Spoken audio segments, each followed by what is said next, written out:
I was there when the old man took his last breath in 1919. Henry Clay Frick, the most hated man in America, dying quietly in his Fifth Avenue fortress. He survived bullets and the hatred of 1 million working men. Today, people line up by the thousands to walk through the very halls I used to sweep. They come to admire the art, not to curse his name. Stick with me, we are about to uncover what really went down.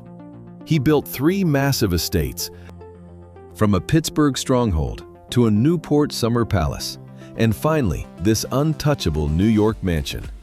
He spent his life keeping the public locked out, yet his final act was handing them the keys. These houses were not just built with imported marble. They were paid for in blood, financed by the most brutal labor wars this country ever saw. Other rich men built palaces that are now just dust. The real mystery is why his survived.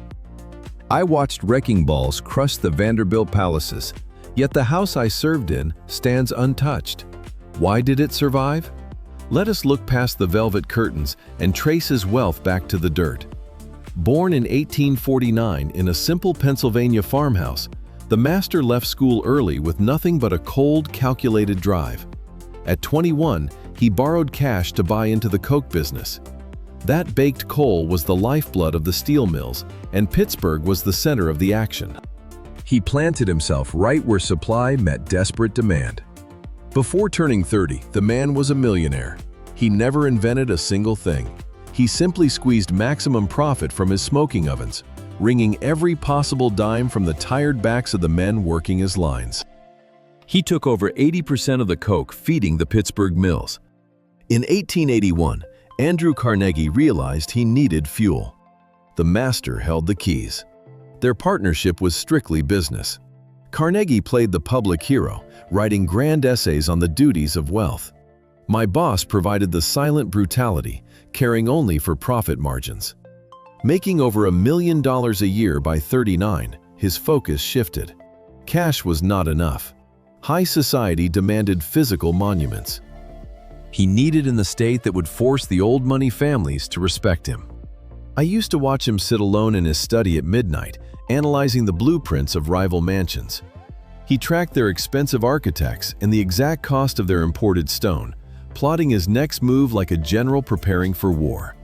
He never wanted a cozy home. He wanted his power carved in stone.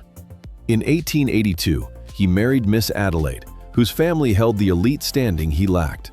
While it was a calculated match, I noticed genuine warmth between them.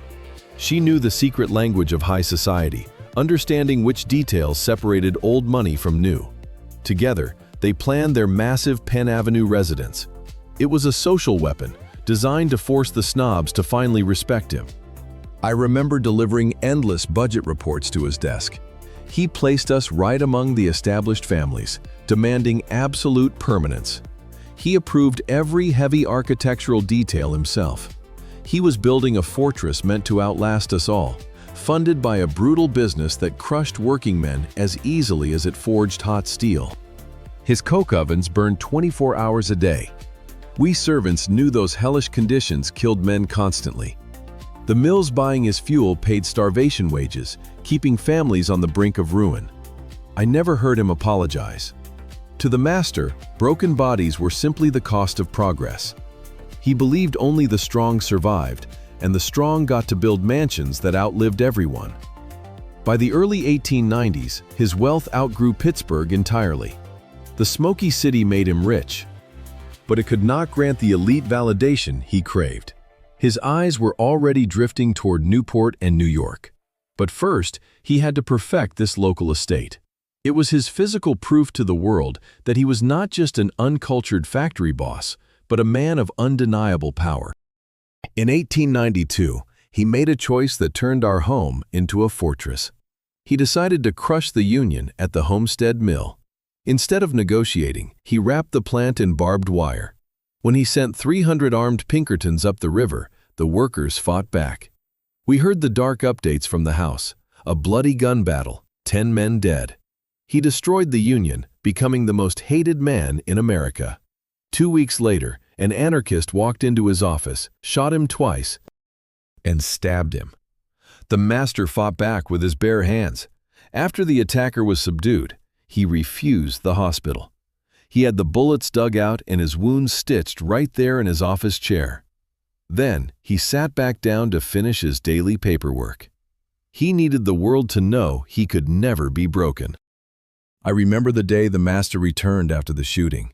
It shifted something fundamental about how he viewed his own walls. You and I might look at a mansion and see luxury, but a man who takes a bullet in his own office learns that wealth paints a target on his back. Mr. Frick decided his homes had to be fortresses. The Homestead strike and the attack happened right as he planned Clayton. We servants noticed the security immediately. Thick stone walls, barely any ground floor windows. It was not paranoia, it was survival. Unlike Mr. Carnegie, who fled to Scotland to hide, my master never apologized. He wanted to be feared, not liked. The strike ruined their relationship forever.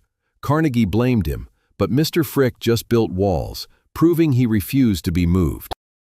Mr. Frick blamed Carnegie for cowardice. They kept working together for 8 more years, but the trust was dead. The master learned his lesson. Allies fade, but stone stands forever. As the papers called him a villain after Homestead, his building plans only grew bolder. We polished marble floors and dusted mahogany panels directly paid for by the union wages he cut. The pensions those workers never saw became the art galleries we maintained. It was cold accounting, and he simply did not care. By 1893, the mills were making record profits. He began planning grand estates in Pittsburgh, Newport, and New York. Each house was a fortress, built with the heavy security of a man who knew thousands wanted him dead. He let that danger shape every stone of his mansion. In 1892, right during the Homestead chaos, the master bought land at 5700 Penn Avenue. That street was where the old money lived.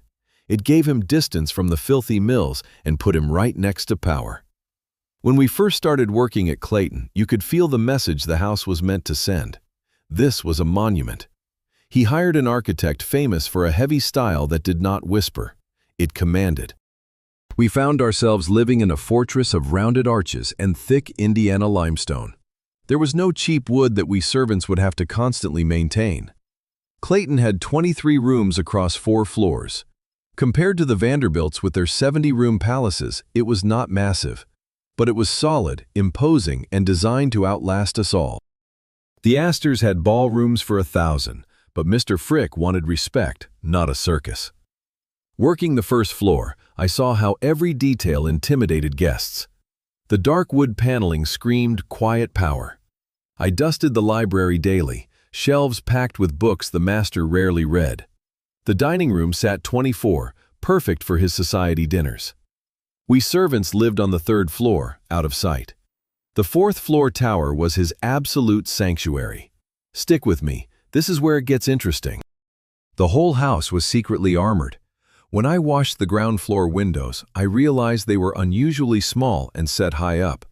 The walls were unnaturally thick and the main entrance could lock down in seconds. After Homestead, our grand house was basically a bunker. Most guests never noticed the security, but the master always knew. I spent hours carrying fresh blooms from the greenhouse, Mrs. Adelaide's greatest pride.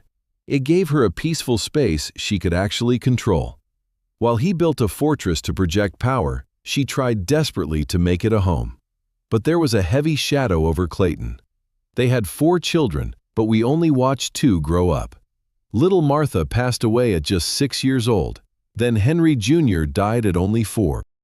I will never forget the deafening silence in the nursery. That suffocating grief haunted the upstairs hallways, a sharp contrast to the grand parties below.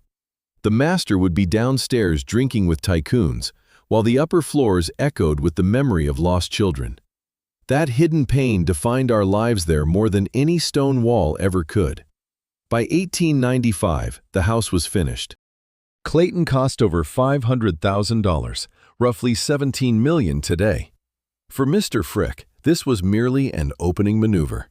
He built it to prove he was a patron of the arts, not just uncultured new money. But fetching his evening tea, I sensed the cold truth. Pittsburgh would always view him as the man who broke the Homestead strike. You can polish silver forever, but you cannot erase the stain of an assassination attempt or the bitter newspaper headlines. He realized he needed a new battlefield to rewrite his legacy. Newport was the logical next target. Every major Gilded Age industrialist held a summer fortress there. New York would be the ultimate campaign, requiring far more wealth and art, but Newport could be secured right now. Clayton gave us a solid Pittsburgh base, but the master's ambitions had already outgrown the city limits. What Clayton really taught Mr. Frick was the supreme value of control. Standing guard at the front doors, I knew exactly what he wanted next: absolute security and the power to dictate who crossed his threshold.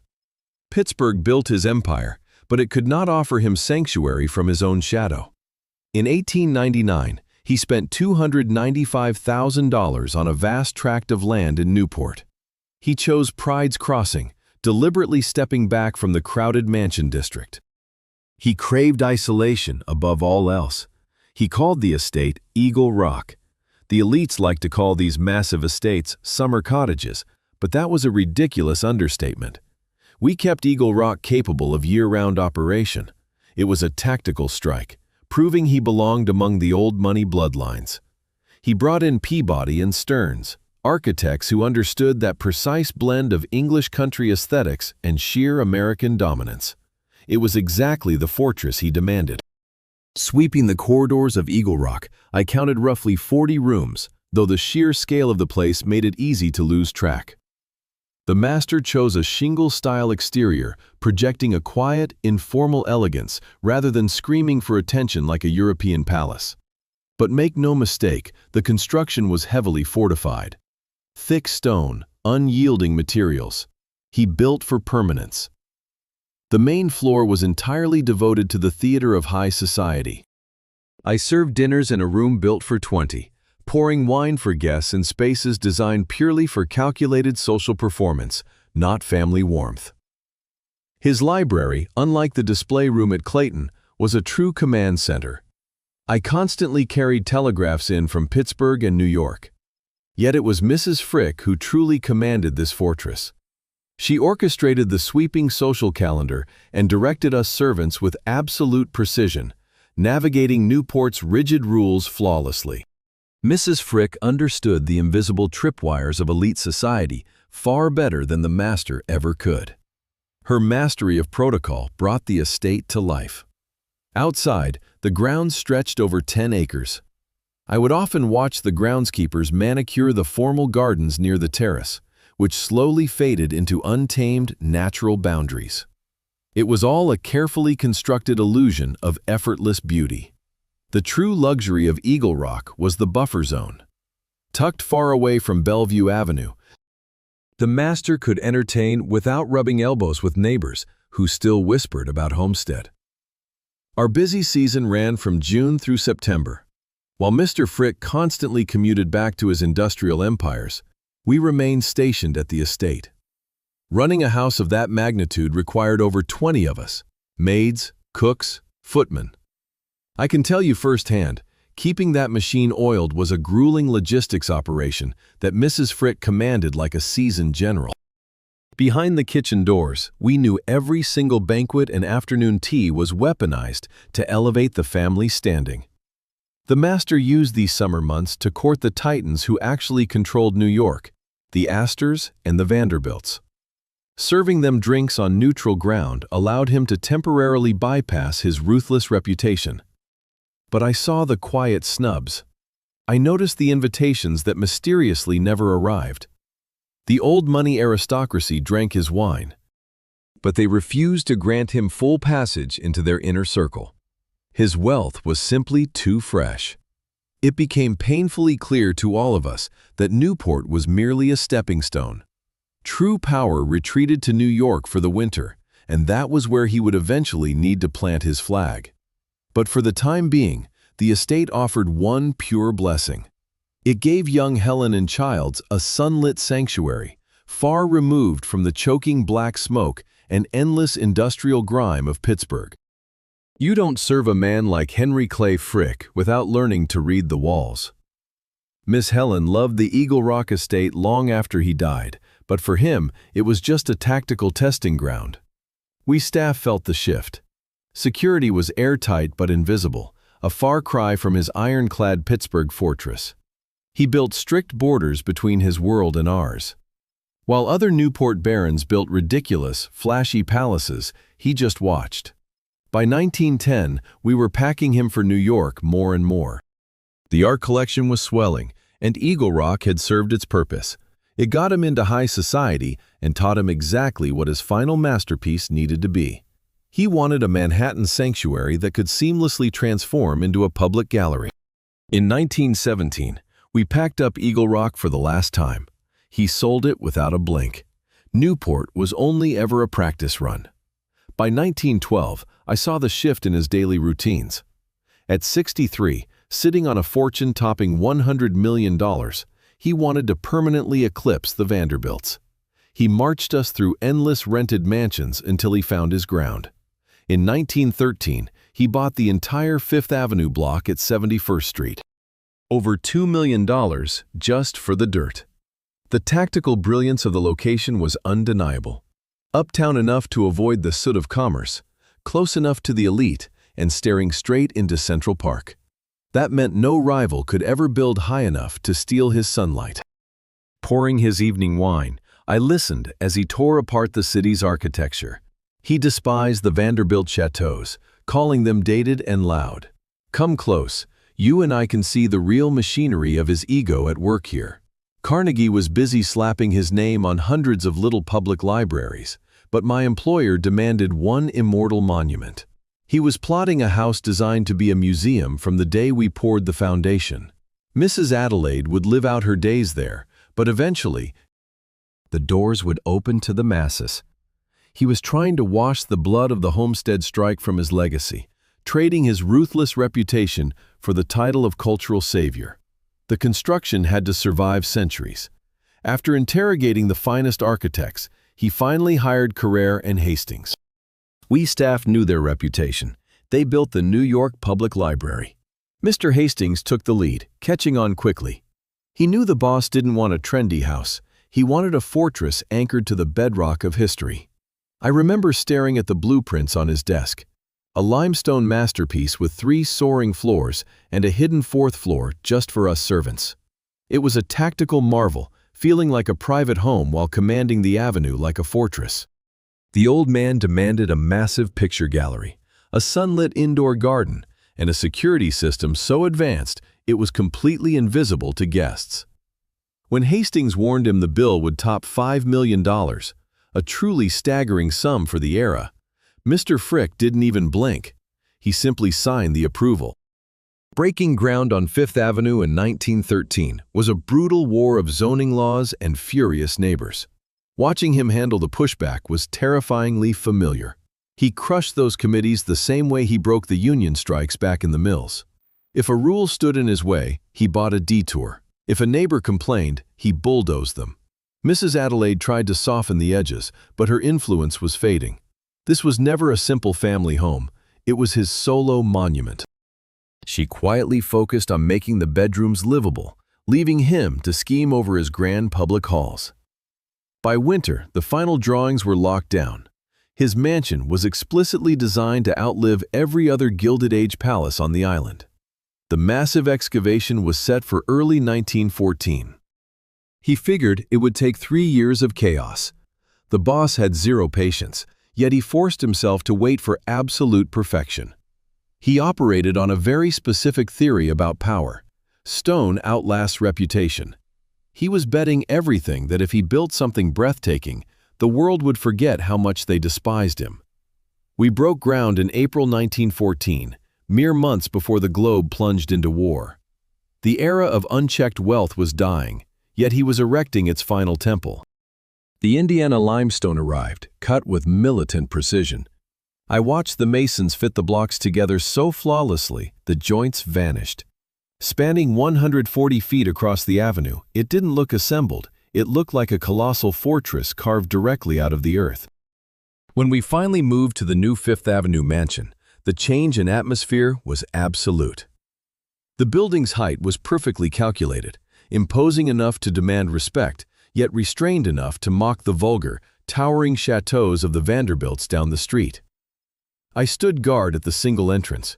There were no separate doors for different social tiers, just one massive entry flanked by Doric columns. The message was unmistakable. This was an invitation-only fortress. The architect, Hastings, designed clean rooflines and tall windows, avoiding cheap decorative parlor tricks. The George A. Fuller Company dug the foundation 30 feet into the bedrock, far deeper than any normal home. The master was building a monument meant to outlast us all.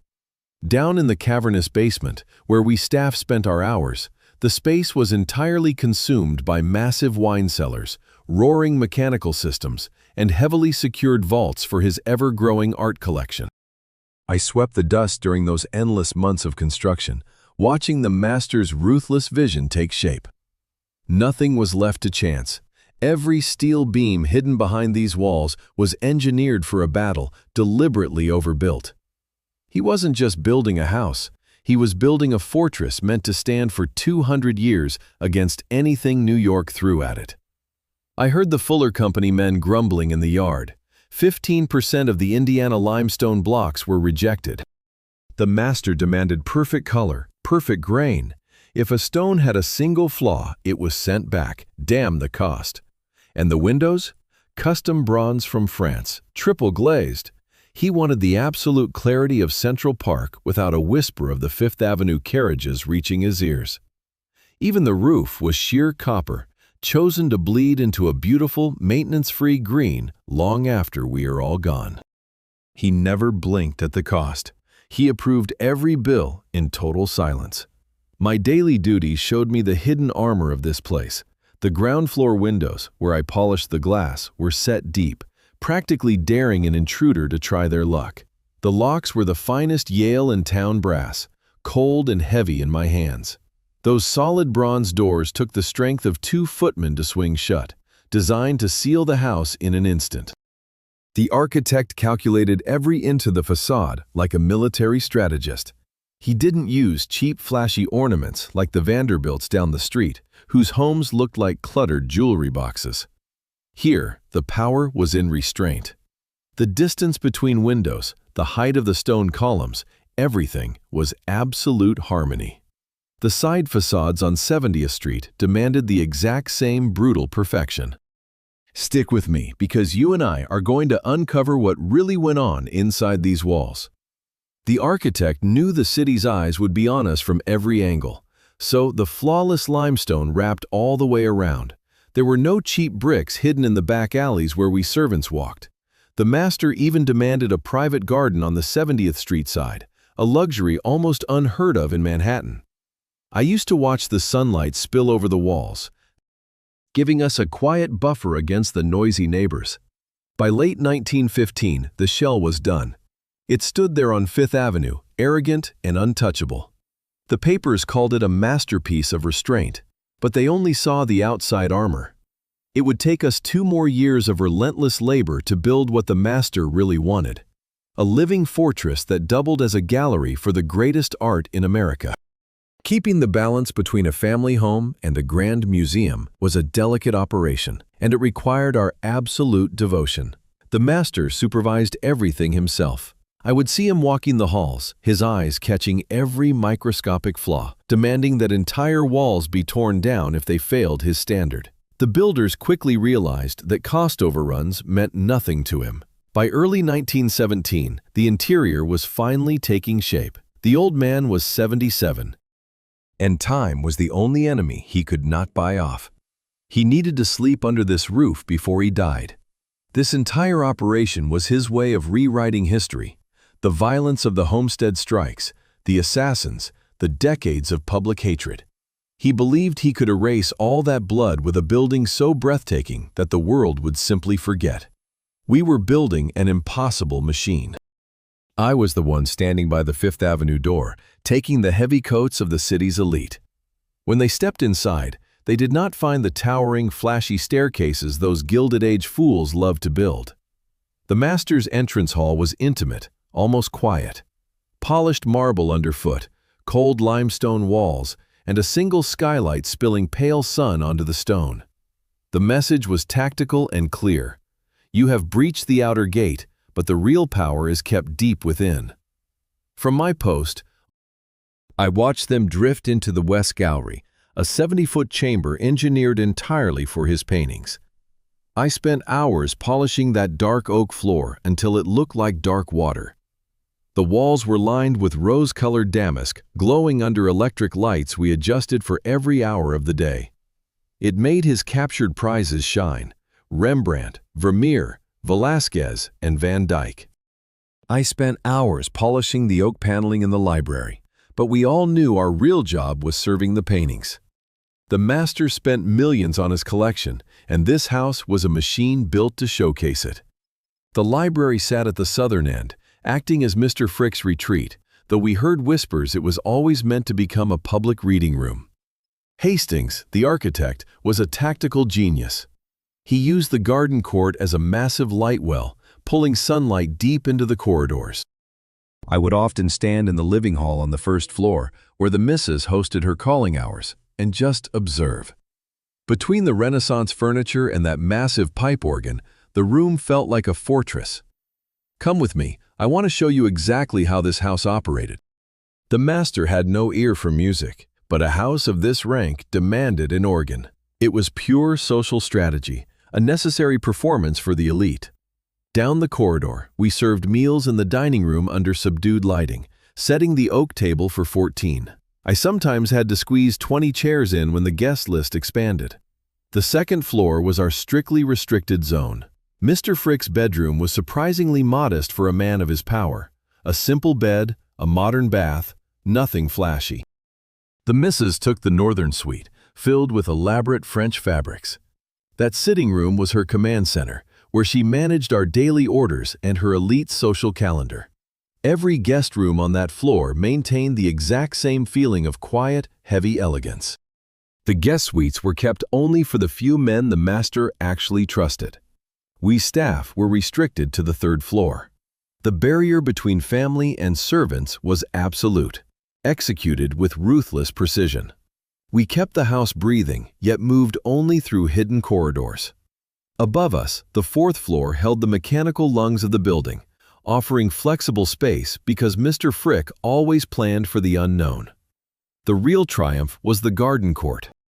The architect built it to be enclosed in glass, dropping sunlight straight into the core of the heavy stone structure.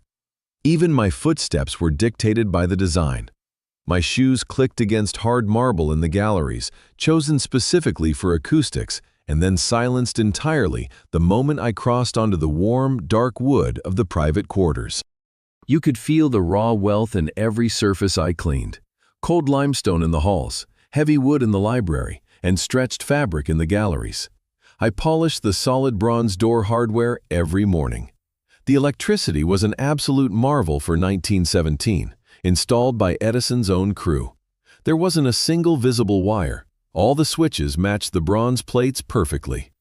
Down in the basement, central furnaces fed hidden radiators behind carved screens, blocking out the bitter winter. But the master's paranoia is what truly defined the house. Terrified of fire and thieves, he turned his home into a fortress. I dusted over half a dozen heavy steel safes tucked behind oak panels and built directly into the plaster walls. The security was entirely invisible, yet you could feel it watching you. By late 1919, we finally moved the family in.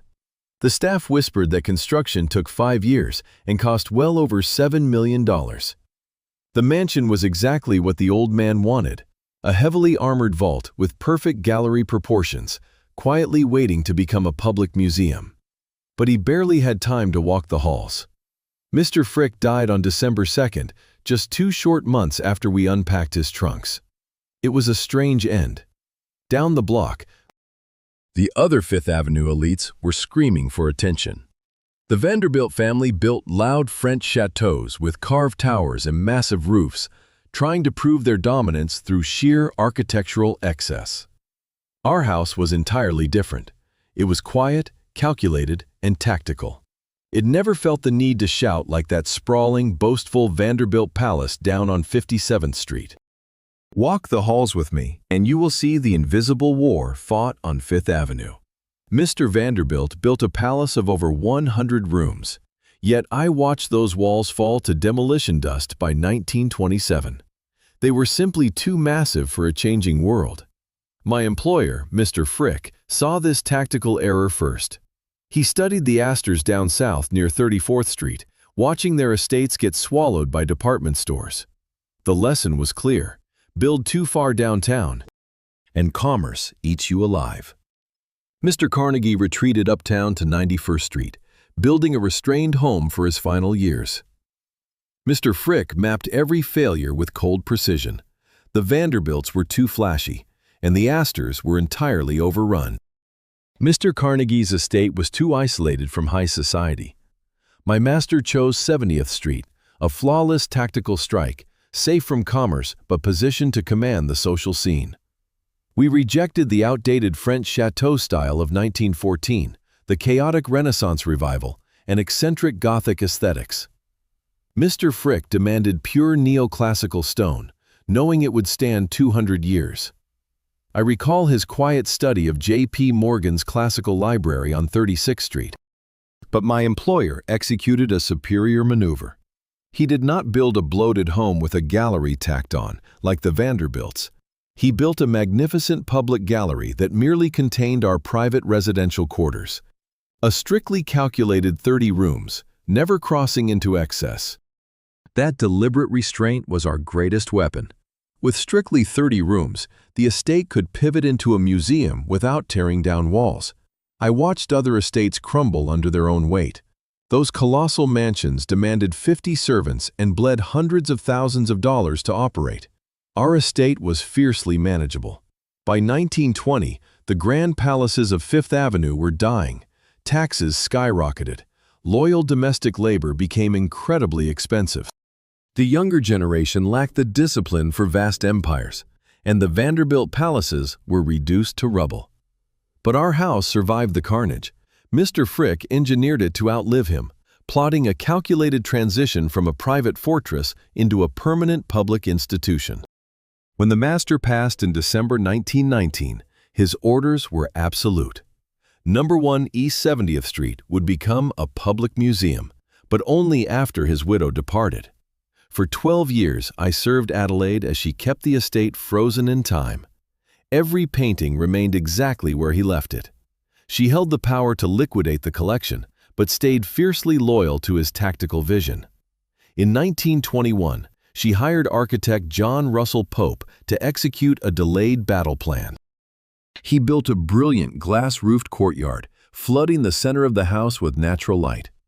That garden court became the beating heart of our operation. Framed by classical columns and a central fountain, it completed his architectural puzzle. We maintained the exotic plants, creating a living tactical zone inside the stone walls. I watched the architect carve out a new reception hall, modifying corridors to handle the foot traffic of future crowds. He wove public access routes through our private sanctuary without destroying its soul. Madame Adelaide oversaw every hammer strike until her passing in October 1931. Her death triggered our final protocol. The estate was ready to open, but the timing was brutally difficult. The Great Depression of 1929 had shattered the country. Millions were starving. Flaunting the treasures of a notorious titan felt incredibly dangerous. Yet, our trustees pushed forward, protected by the massive endowment the master had secured before his death. Stick with me. This is where the master's strategy paid off. His endowment kept us employed through the darkest days of the Depression. Modifications were beautifully minimal. I helped clear out our second-floor bedrooms to build command centers, while the first-floor galleries remained untouched. When we unlocked the doors in December 1935, the response was staggering. Crowds ignored his ruthless reputation. They just wanted inside the fortress. We offered something the Metropolitan Museum and the Museum of Modern Art could not match: pure intimacy. A guest could absorb our entire collection in a single afternoon. The master knew a painting loses its power in a giant warehouse. Hung on the quiet walls of a private home, it becomes absolutely unforgettable. Here the stone elevated the paintings, and the paintings justified the heavy walls. When the doors opened to the public, the mansion stayed frozen in the Gilded Age. I watched crowds pour in to see a Vermeer or a Rembrandt, but the quiet power of the rooms always held them captive. Years later, in 1977, new architects added a lecture hall and galleries. They built cleverly, matching the tactical strength of the original design without copying it. Yet the soul of the museum was always the house itself. It remains the exact space where I served the family. Their daughter, Miss Helen, made sure of that. She refused to live here after her mother passed, but her grip on us never loosened. She inspected the property constantly, demanding we maintain her father's fortress exactly as he left it. Looking back now, I see the master's strategy worked exactly as he planned. His daughter's watchful eye ensured every command he left behind was carried out to the letter. It took 16 long years after his death to transform our private sanctuary into a public fortress. We had the time to execute his orders perfectly, and the result felt inevitable, like the house was always waiting for the public to breach its walls. Every single choice he made was a calculated double move, built for his comfort first and his legacy second. By 1935, when we finally opened the doors, the other giant Fifth Avenue palaces were turning to dust. The Vanderbilts and Astors were wiped off the map. Only our mansion survived the slaughter, holding its ground just as he designed it. You can see the last great survivor of the Gilded Age, standing exactly where we built it. Years later, our New York house is one of the only ones left standing on Fifth Avenue. It wasn't chopped into apartments or torn down. It stands exactly as the master intended, a museum trapped inside a private home. You and I have probably marveled at how rare that is. I watched the other great houses fall. The Vanderbilt mansions came down in the 1920s. The Astors, the Whitneys, all wiped from the map. Sentiment didn't save the Frick. The master was too cold for that. He designed it from the beginning to become an institution, giving it legal armor a regular home could never have. Today, strangers walk through the quiet rooms I used to dust, unchanged since 1919. They see his art hanging exactly where he demanded it be placed. It is the last true breath of the Gilded Age, when one ruthless man could buy enough beauty to rival a nation. I watched them arrive, over 300,000 strangers a year, walking the floors I used to polish. They seek the paintings, but the mansion itself captures them. Mr. Hastings designed these Beaux-Arts rooms for a family, not a cold, echoing museum.